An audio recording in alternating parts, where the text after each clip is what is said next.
Picnic করতে এসে পুকুরে স্নান করতে নেমে জলে ডুবে এক ব্যক্তির মৃত্যু হয়। শিলিগুড়ি মহকুমার নকশালবাড়ি এলাকার ঘটনা। আজ পুকুর থেকে দেহ উদ্ধার করে বিপর্যয় মোকাবিলা দল। ওই ব্যক্তির নাম রক্তি গোয়ালা। তিনি হাতিঘিসার জমিদারগুড়ির বাসিন্দা।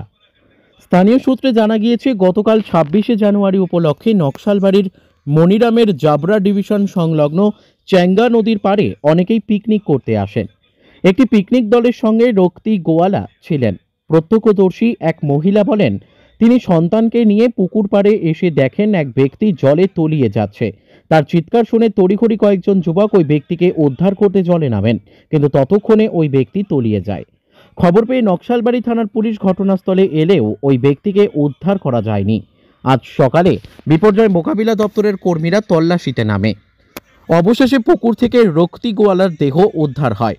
পরে ময়না তদন্তের জন্য উত্তরবঙ্গ মেডিকেল কলেজ ও হাসপাতালে পাঠানো হয়েছে। ঘটনার তদন্ত শুরু করেছে পুলিশ। कल तो 26 जनवरी था।